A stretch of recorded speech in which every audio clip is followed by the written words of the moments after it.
Quero cumprimentar os meus colegas do quinto período do curso de Direito Empresarial 3, e nós estamos tratando do assunto dos títulos de crédito ainda, e agora nós estamos tratando da fatura e da duplicata.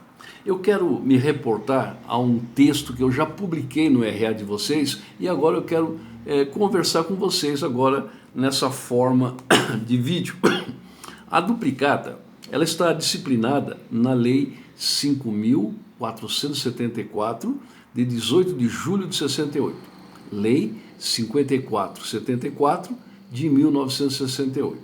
Diz assim o artigo 1º dessa lei: em todo contrato de compra e venda mercantil entre partes domiciliadas no território brasileiro, com prazo não inferior a 30 dias contados da data da entrega ou despacho das mercadorias, o vendedor extrairá a respectiva fatura para apresentação ao comprador.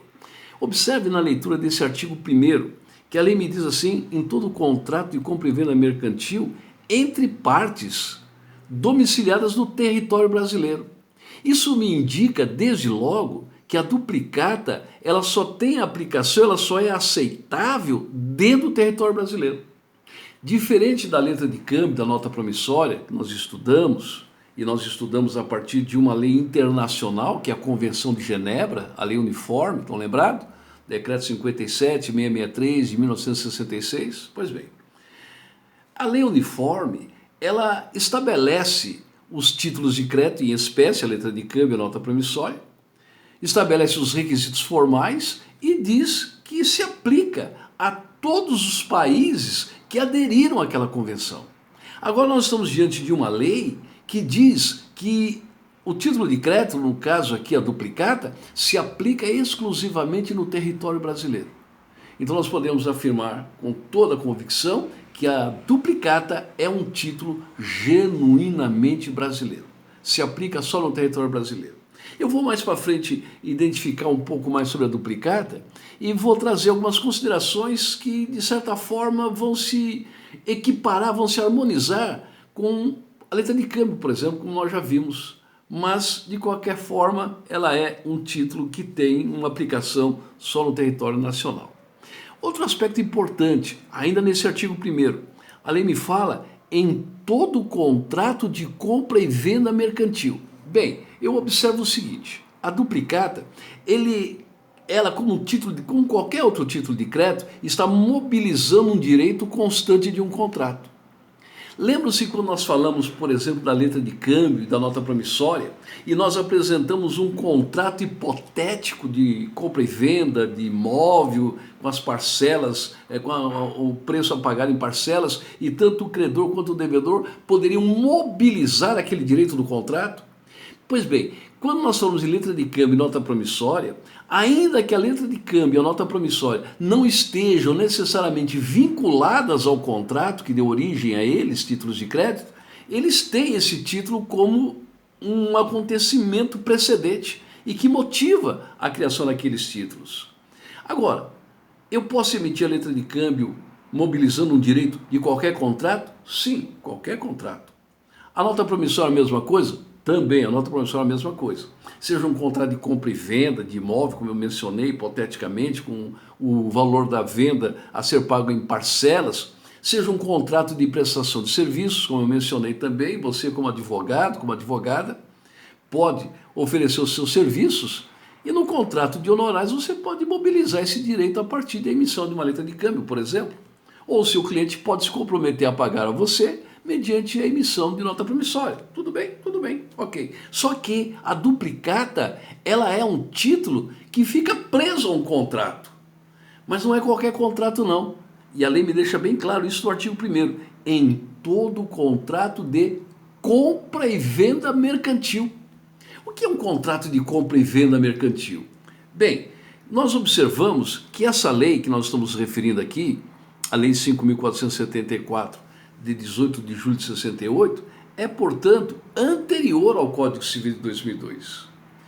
O Código Civil de 2002, como nós estudamos também exaustivamente desde o 3º período, o Código Civil de 2002, ele teve como base não um projeto propriamente dito de Código Civil. Lembram-se que o projeto que deu origem ao Código Civil de 2002, ele era na verdade um projeto de Código das Obrigações, que mais tarde ele acabou se transformando num projeto de Código Civil e trouxe o Código Civil que nós temos hoje. A ideia inicial era unificar o direito privado. Não conseguimos essa unificação, nós já entendemos isso no semestre anterior, inclusive. Pois bem, mas de qualquer maneira, o projeto do Código Civil, que começou com o projeto das obrigações, trouxe uma unificação dentro do Código Civil de 2002. Qual a unificação? A unificação das obrigações. Hoje nós não temos mais distinção entre obrigação civil e obrigação mercantil. Obrigação é uma obrigação. Tanto é assim que o Código Civil, ele absorveu aqueles contratos mercantis que estavam antes do Código Comercial. Por exemplo, o contrato de locação de imóveis, não existe mais a locação de imóvel residencial não residencial. Imóvel comercial e imóvel não comercial. Existe a locação residencial e não residencial. Não existe mais aquele contrato de compra e venda mercantil ou contrato de prestação de serviços mercantis ou qualquer tipo de contrato dessa natureza. O que isso quer dizer? Isso significa dizer que não há mais essa dicotomia das obrigações. No entanto, a lei das duplicatas, a lei 5.474, continua falando em todo contrato de compra e venda mercantil.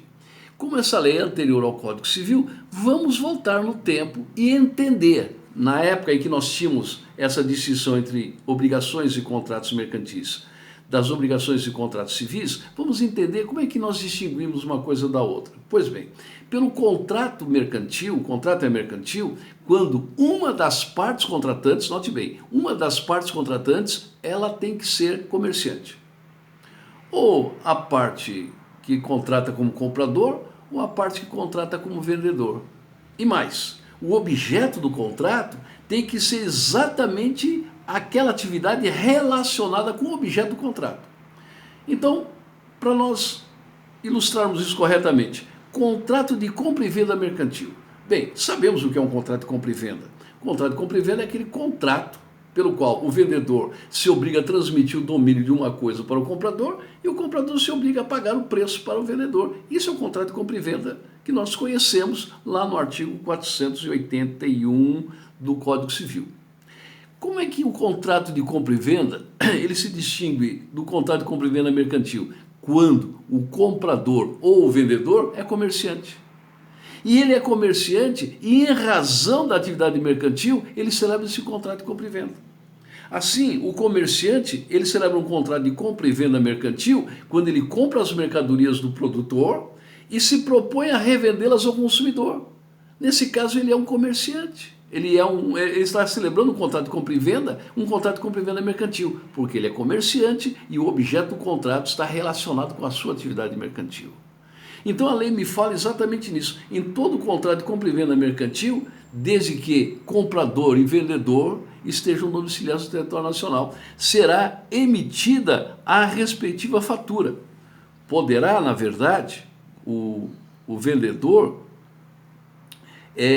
expedir ou extrair a respectiva fatura para apresentação ao comprador. Essa fatura, ela não se confunde com a nota fiscal, essa fatura, ela não se confunde com um documento fiscal qualquer. Essa fatura, ela é o extrato daquele contrato de compra e venda mercantil. A fatura, portanto, ela corresponde a uma espécie de contrato, ela formaliza, ela revela, ela prova a existência de um contrato de compra e venda mercantil. E nessa fatura, então, vamos fazer com que sejam constados nessa fatura, diz o parágrafo 1º do artigo 1º, a fatura discriminará as mercadorias vendidas ou, quando convier ao vendedor, indicará somente os números e valores das notas parciais expedidas por ocasião das vendas, despachos ou entregas das mercadorias. Então, observem, a fatura, ela não é uma nota fiscal. Eu não posso confundir a nota fiscal com a fatura. Nunca. Eu tenho que considerar que a fatura é um extrato, é uma prova da existência do contrato de compra e venda mercantil. Então, na fatura nós vamos discriminar as mercadorias, vamos discriminar a quantidade, os valores, a peso, se for o caso, e vamos extrair essa fatura. Agora, vem lá o artigo 2º da Lei 5.474 e diz assim: no ato da emissão da fatura, observe bem, no ato da emissão da fatura, dela poderá ser extraída uma duplicata para circulação como efeito comercial, não sendo admitida qualquer outra espécie de título de crédito para documentar o saque do vendedor pela importância faturada ao comprador. Primeiro, o vendedor, no contrato de compra e venda mercantil, ele extrai uma fatura que vai comprovar a existência do contrato de compra e venda mercantil. Dessa fatura, poderá, não é obrigado, poderá o vendedor extrair a sua respectiva duplicata. E essa duplicata, então, ela vai ser extraída para quê? Para circulação como efeito comercial. Circulação do quê? Do direito que tem o vendedor aos valores devidos pelo comprador naquele contrato de compra e venda mercantil. Então aqui a duplicata, e a lei está me referenciando o que nós vimos dizendo o tempo todo a respeito dos títulos de crédito. O título de crédito é a mobilização do direito previsto no contrato. Só que nesse caso aqui, o contrato é especificamente um contrato de compra e venda mercantil. Só no território brasileiro, só vale no território brasileiro, ninguém mais conhece esse título lá fora, só aqui no Brasil. E no ato da emissão dessa fatura, poderá o vendedor, se ele quiser, ele poderá extrair uma duplicata. Agora observe que essa duplicata, ela fica atrelada a essa fatura. A duplicata, ela não pode ser emitida sozinha, ela tem que ser emitida baseada numa fatura, tem que ser emitida baseada num contrato de compra e venda mercantil previamente celebrado entre as partes. Caso contrário, ela será uma duplicata sem validade jurídica, sem validade negocial. Aliás, é muito comum, infelizmente é muito comum, alguns empresários, quando necessitam de algum recurso, criarem uma duplicata sem causa. E quando nós dizemos que a duplicata, ela fica necessariamente atrelada à fatura, daí a expressão duplicata, nós estamos duplicando um valor que corresponde à fatura, dizemos que a duplicata é um título essencialmente causal. Ou seja, a duplicata, para ser exercido o direito nela contido como título de crédito, precisa apresentar a respectiva fatura. É preciso apresentar a fatura como comprovação da existência do negócio jurídico subjacente. A letra de câmbio, nota promissória, como vimos, são títulos abstratos. A duplicata é essencialmente um título causal. E assim nós dizemos que a duplicata, ela necessariamente fica atrelada a essa fatura.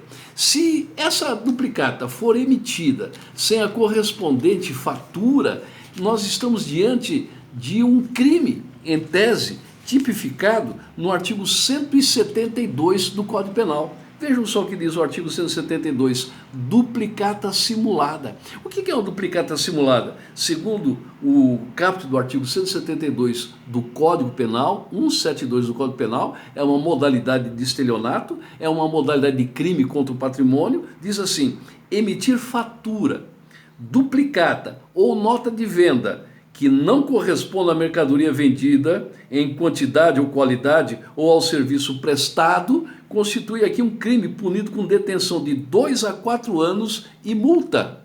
E nas mesmas penas incorrerá aquele que falsificar ou adulterar a escrituração do livro de registro de duplicatas.